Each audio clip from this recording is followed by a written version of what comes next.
Welcome to the new session. So in this session we are going to know about the emergence of nanotechnology. So by this time we have understood what is nanotechnology and the history of nanotechnology. But here the emergence of nanotechnology can be correlated with both parts, that is the natural and how nanotechnology has been progressed artificially also. So we can correlate it. With that we should be knowing how they are dimensionally qualified and equivalented to each other. So understanding of dimensions is also quite important in going through this nanotechnology part.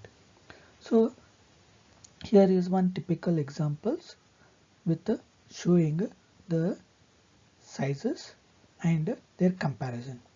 So here is an ant approximately of 5 mm. So we can see the dust mite, the size is around 200 micrometer, and human hair is equivalent to 10 to 50 micrometer in width. So when we tell centimeter, that is equivalent to 10 to the power minus 2 meter, and that is also equivalent to 10 mm here.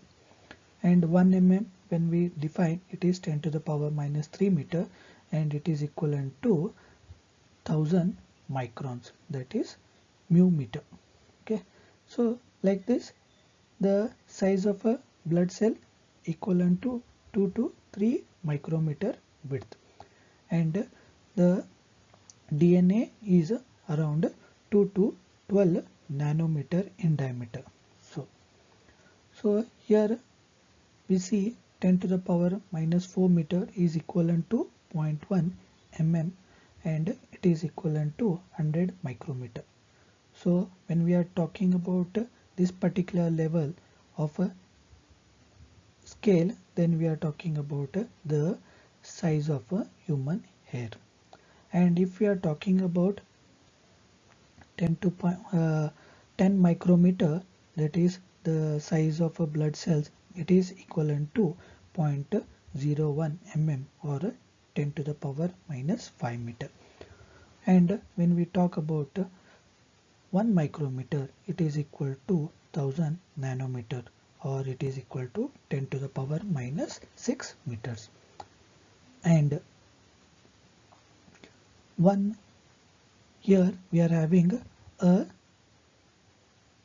scale of 10 to the power minus 7 meter, that is equal to 0.1 micrometer, equivalent to 100 nanometer, that is equal to 1 angstrom.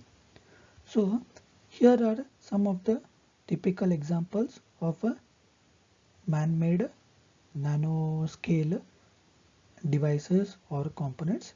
Here is one example of a micro electromechanical device of a size of 10 to 100 micrometer.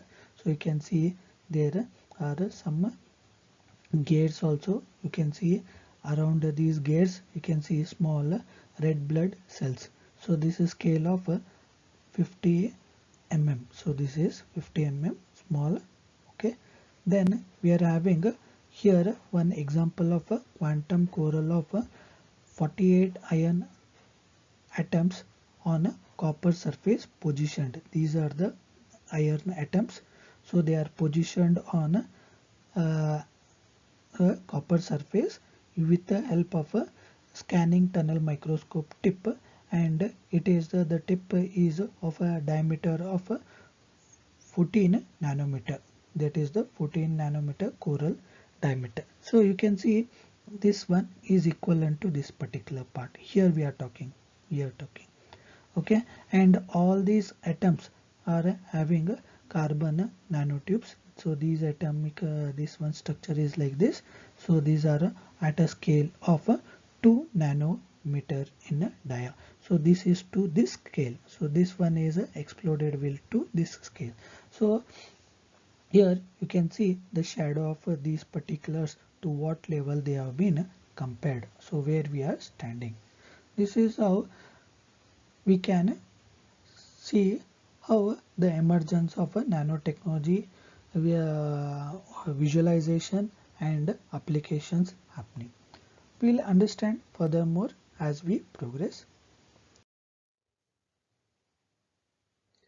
Let's continue with the thing emergence of nanotechnology. So as I was telling that emergence of nanotechnology has given a wide scope for building components. Here is one typical example of a semiconductor device or an ECG kit.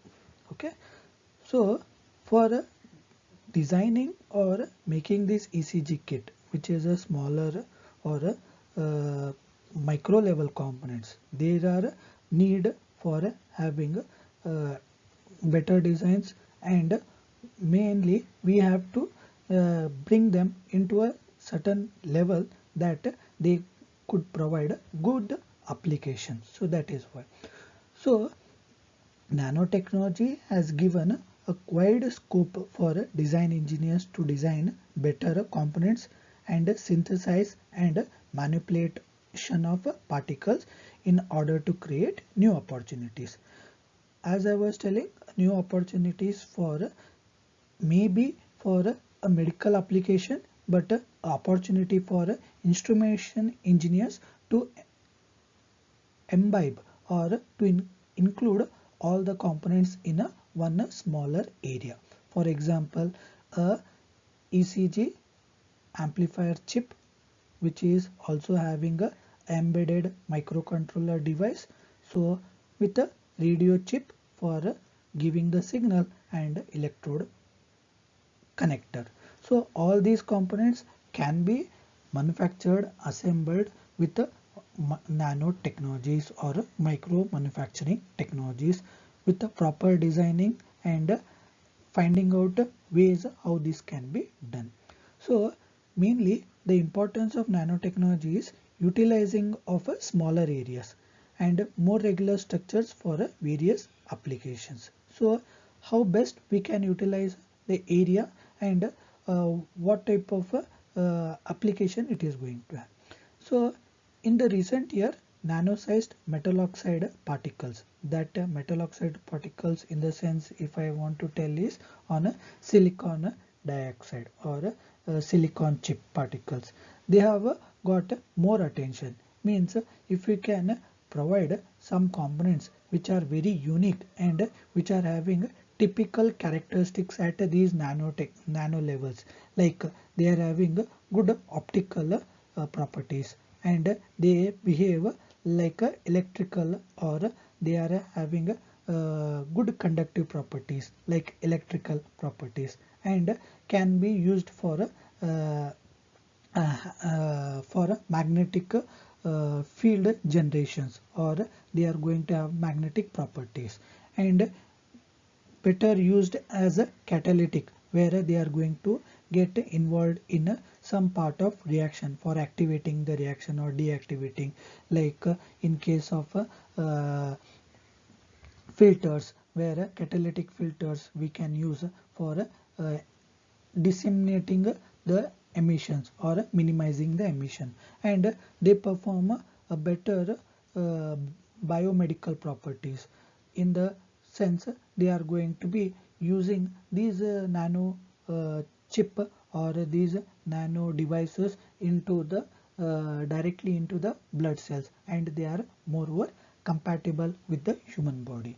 So like this, there are wide n number of applications where nanotechnology has emerged. We'll see some of those examples. Then we see that nanotechnology has not basically ended up in only one frame of industries or one frame of work. So we can quite appreciate its steps in various forms also. Here is one example of nanotechnology in medicines, as I have told you. So here the nano devices are augmented into the immune system of a body, and it is finding and disabling unwanted bacteria and viruses. So this is one small nano device. So nano device which is injected into the blood cells. So you can see these blood vessels are having some typical 40 to 50 micrometer in diameter, which you have seen, and blood cells are of 7 micrometer in size. And here typically the bacteria of 200 nanometers and virus of 100 nanometers of size. And this device not only is having cameras and super micro lenses, but there is a possible things like sensors, microchips, and there are some holes to suck these bacteria or viruses and to scan their appearances, their positions, and their workability. So to that level also this particular nanotechnology has got its presence. That is what. And on the right side you can see there are some scientists at the university or a college level. This is a typical example of a SUNY College of Nanoscience and Engineering, where engineers seen with IBM's wafer, which is compressed to a 7 nanometer chip. So this is the wafer on which there are various chip, and moreover you can appreciate the level of cleanliness or room has been maintained in this one, so that only the process, so that better processing and better uh, uh, orientations or without any much complexity they could get this work. So means nanotechnology is one giving one opportunity for people to work in these particular classroom, clean classroom areas, or because of the need of having such technology or need of developing such technology, we can see that there is there is a possibility of other technologies also getting simultaneously evolved, or it is seen that other manufacturing components are getting elevated look because of need for these nanotechnology components to get produced. For that reason also it is helping. Next we can see one more example here, the nano emergence in case of energy harnessing. Energy harnessing in the sense, if I want to tell about the solar panel. So here is one solar panel films. So these are solar panel films incorporating nanoparticles to create lightweight, and moreover these are flexible cells, and at present there is also some research going on to make these one rust proof, moisture proof, and self cleaning, so that whenever there are some dust or any um, impurities getting enveloped on this one, the efficiency of solar energy harnessing can reduce. To overcome that one, self cleaning type of nanoparticles are getting evolved or getting developed. On the right hand side you can see image of a bamboo like structure of a nitrogen getting. So this is the bamboo like structure. So these are where nitrogen is getting doped with the carbon nanotubes for treatment of cancer. So this is basically you can see that for treatment of these tumors and cancers, for creating some life-saving drugs. So there also these nanotubes or nano treatment type of structures are getting created. So we were talking about the emergence of nanotechnologies in a medical field or in case of semiconductor devices or in electronics. But moreover, we can find that the nanotechnologies emergence or emergence of nanotechnology has not only been happening by the scientific world, but it was also seen that it is in nature also, or it is quite seen in our surroundings also. Like for example here a lotus leaf. So the water which falls on this lotus leaf is going to spill out, or it is not going to stick on that. It is creating its own self-cleaning agents. So similarly we can see it on a rice leaf, and the beetle, the small insects which don't get wet even in a harsh monsoon also, even in a wetty area. So the picture plant. So these are all slippery type of a surface. Means they are having their own self-cleaning, directional wetting and water collection and slippery surfaces. So these are having a better nanostructure, and there is some surface level chemistries also involved in these organisms or in these living creatures.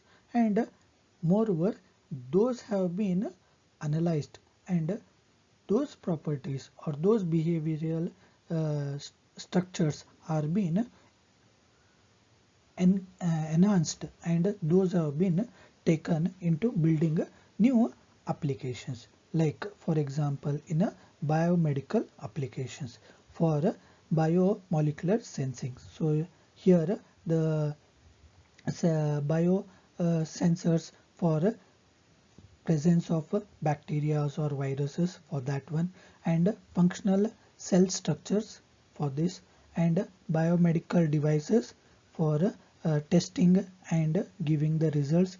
And mainly in the nowadays we can see it in on a lab on a chip. Means you are going to get the test results immediately. So the blood counts, then the presence of glucose or the alkaline parts, and the presence of any foreign particles or any viruses or bacteria. Uh, these all things can be done at an instant level. Results can be given at a very faster rate. So like this, the nanotechnology has been contributing in our lives and basically in our lifestyle from various avenues.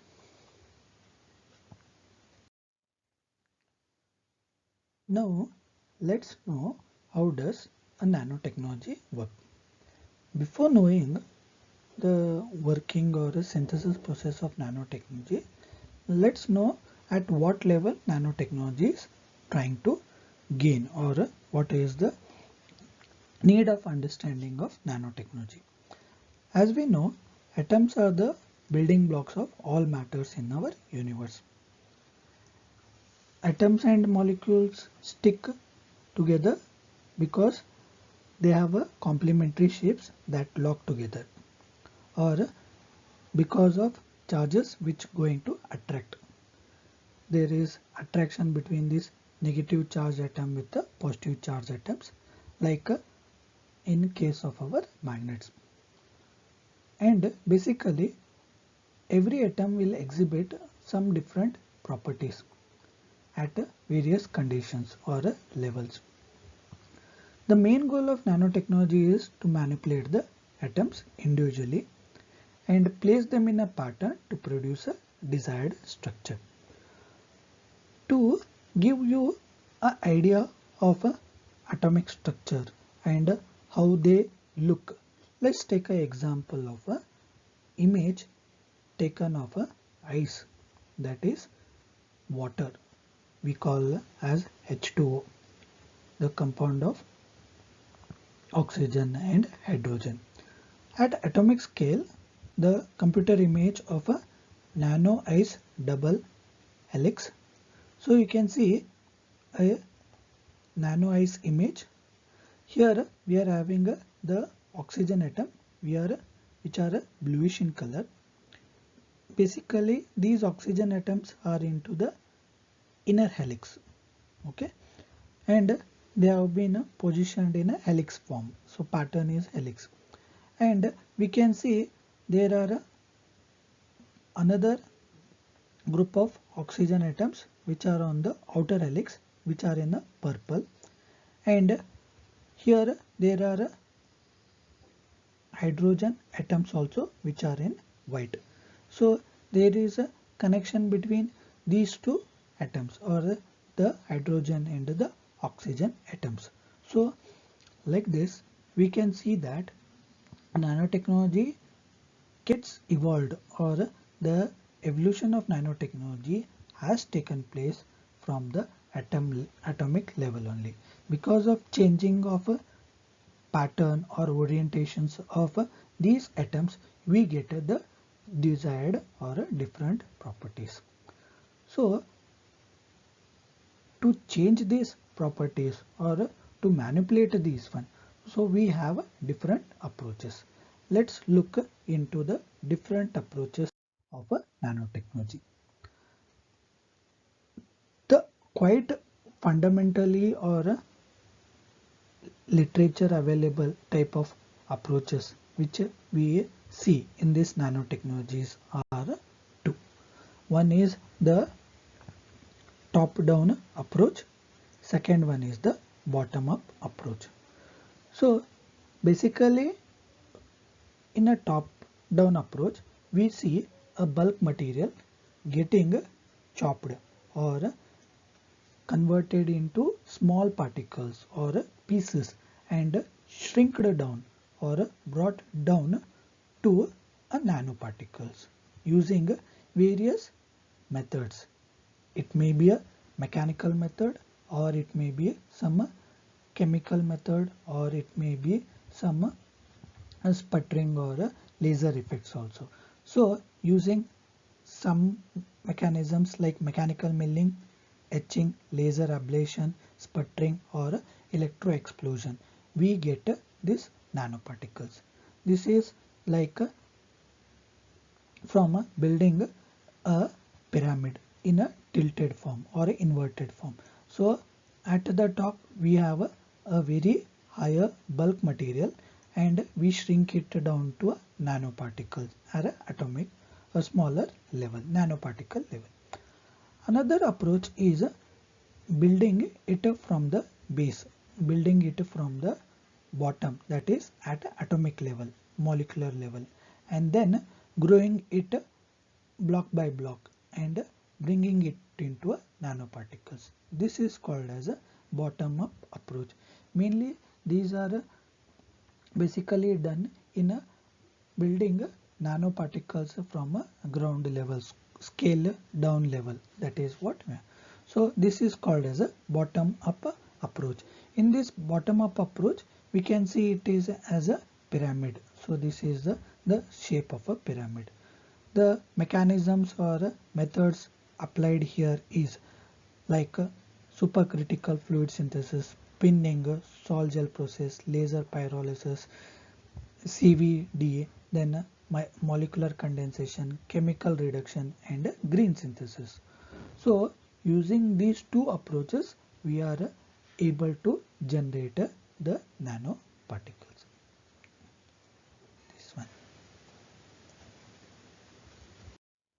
Now let us know the two approaches which we had mentioned earlier, that is top-down approach and the bottom-up approach. As the name itself only tells, top-down approach. So in the top-down approach, here we see that the bulk material is made to cut into smaller particles. So here we are going to cut away the materials to make what we want, like how a sculpture takes a stone and then he chops it and brings it to a shape, or he gives it to a particular make for this one. So this is how the approach is. So only we call it as this approach as the top down approach. So here we are having two things, that is, one is using the lithography, which is mainly used in electronic device or chip masking. So example for this one is computer chip manufacturing, that is MEMS or MEMS device. Another approach of creating nanoparticles or nanomaterial is by cutting, etching or grinding. This comes under the precision engineered surface, where we see very precise elements used for doing these operations, like micro machining or micro milling or micro grinding. Example, we can find it out in high quality optical mirrors. So as the name itself only tells that these are going to bring the bulk material into small particles. So here we can see there are possibilities of quite a large amount of wastage. Means we require a small idol, but for that a bigger stone is used and it is chopped down. Similarly, we can see this one in case of our fibers used. So basically fibers or fabric, a large clothing will be there, sheets will be there, and you are going to cut it and bring it into creating a shirt or creating into some clothing where wastage is going to happen. So this type of approach has one limitation of more amount of wastage. So this is the method which is used in the case of nanotechnology phenomena used. Mainly these types of techno approach are used in many other aspects. So relatively this method is one of the method applicable in nanotechnology synthesizing. Similar to this one, we are having one more approach, that is the bottom up approach or build up approach. So here, as the name tells that you are going to build it by block by block. So what we are doing, we are taking the block of some atoms and molecules, and atom by atom, molecular by molecular or a cluster by cluster we build the block, like school going children or kids playing with the blocks and creating a structure. Like that here it is going to happen. So here it is called as the building house, where you are going to build it from the platform. So one of the methods of doing this one is using the chemical synthesis. In this chemical synthesis, we do at a particle level, molecular level changes. So example for this one is cosmetics and adding fuel additives, like in case of petroleum we add some additives like for cleaning, for boosters, so those things. So these are happening at the chemical levels. Next one is the self assemblies. Mainly we see it in crystal and crystal films and tubes, that is display tubes. There we find it, these application. And then in case of positional assemblies or experimental or molecular devices. As it is a building block approach, build is taking place with the suitable atoms and molecules one by one. So here we find less weightage, and while building itself only we make sure that there are better and strong covalent bonds which holds the components or constituents together, and it is limited in how big the structure can be made. So here we can limit the size to the available materials, and based on that we can have the better structure. So this type of approach is currently in used mainly in case of nanotechnology synthesis. We find various devices which have been made with the basic fundamentals of this bottom-up approach. Okay. Now, after knowing how nanotechnology works with the different approaches, now we find nanotechnologies are facing some challenges, or there are some issues with these nanotechnologies which are to be known from the subject point of view also and from knowledge also. How these challenges are being faced and why these challenges are there. Basically, a critical issue of nanotechnology is that here the components or structures are of a very small regime, or the sizes are absolutely very small, very little, and understanding these structures and components at this small level is also one of the biggest challenge or hurdles, because they are too small, and as they are small, their direct measurements cannot be made so easily. So we have to have some scales so of measurement, like for example 10 to 100 nanometers or 100 to 500 nanometers. Like this, we have to have a certain typical scales in which can measure these nanoparticles, or we have to have some dimensionals like measuring in parts per million. So that is one of the aspect. And too large to describe on a current rigorous first principle theory and computational method. Means here, for understanding these particles at their nano level, we don't have much of a theoretical data for them.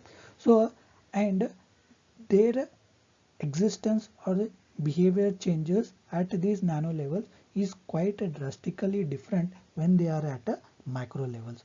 So theories applicable at a macro level will not hold for the same component at a micro level, and we don't have much of the fundamentals which are going to help us to find the how they are going to behave, or their behavioral properties, how they are going to change.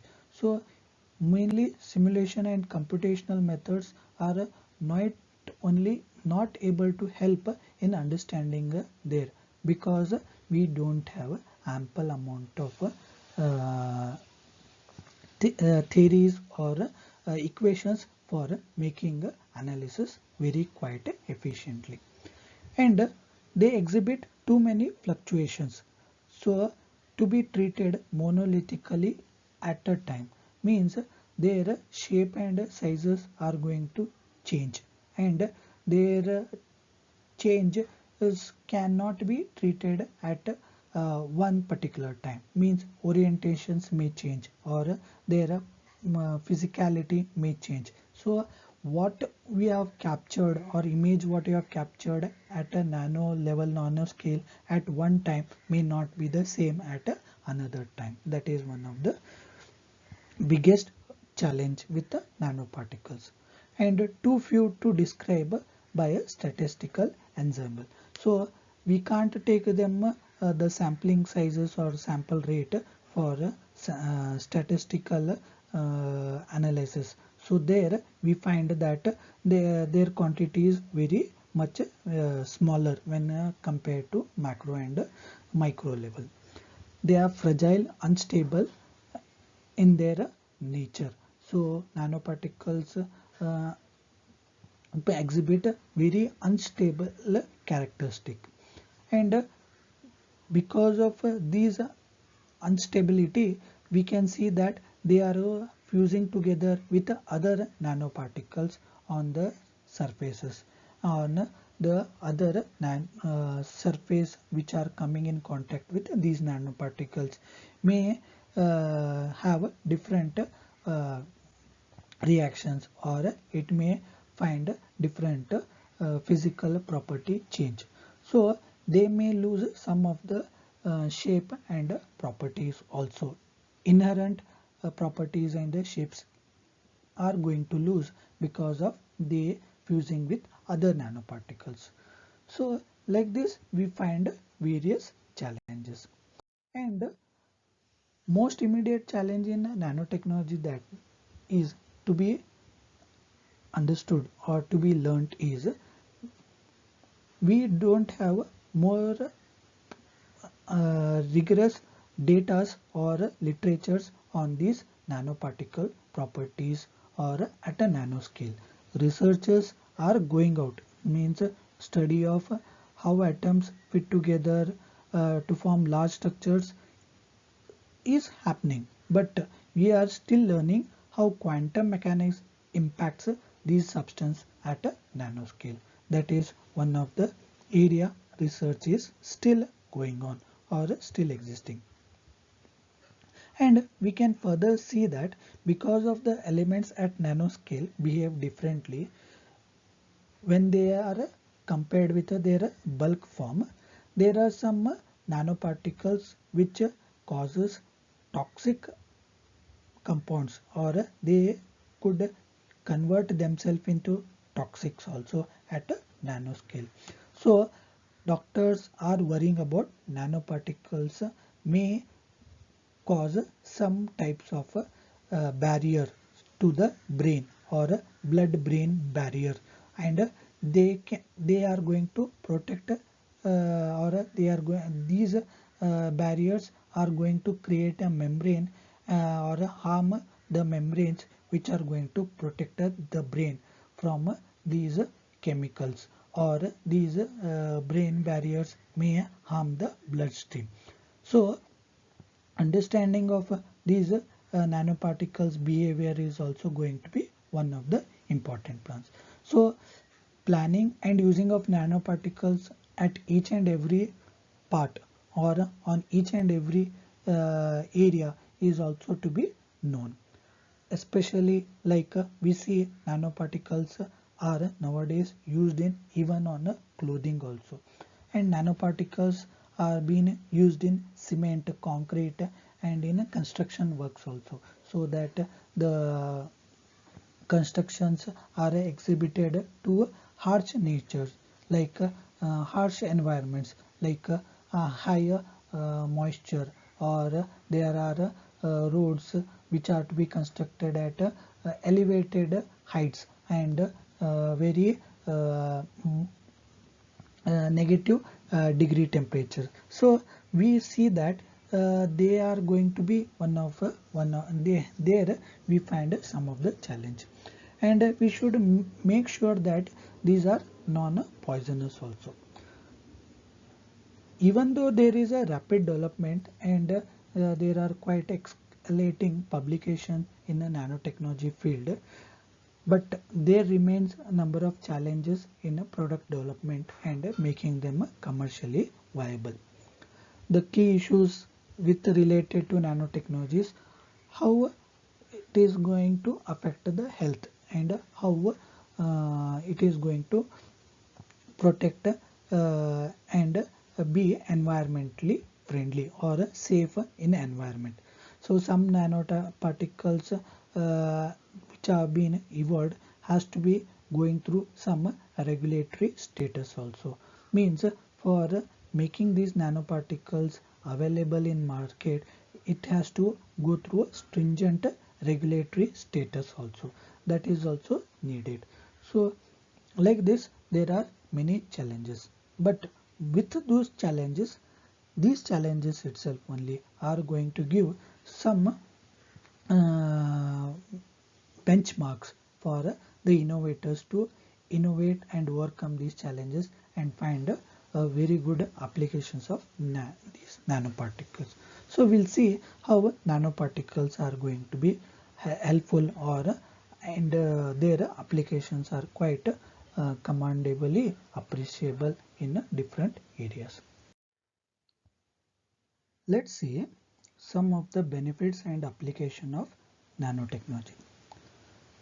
Mainly benefits of nanotechnology is mainly dependent on the fact that this nanotechnology makes possibility of having tailor-made structures of materials, and they are extremely small in scale, and we can have specific properties which gives a great extendability of the materials in our science toolkit.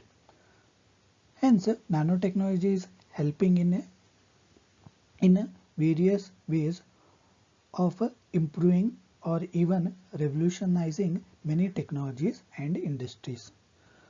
To mention few of these industries or areas, here are the list of applications. Firstly, in medical and healthcare, in everyday materials and processes or consumer products, we can see this one, and moreover in electronics and IT field.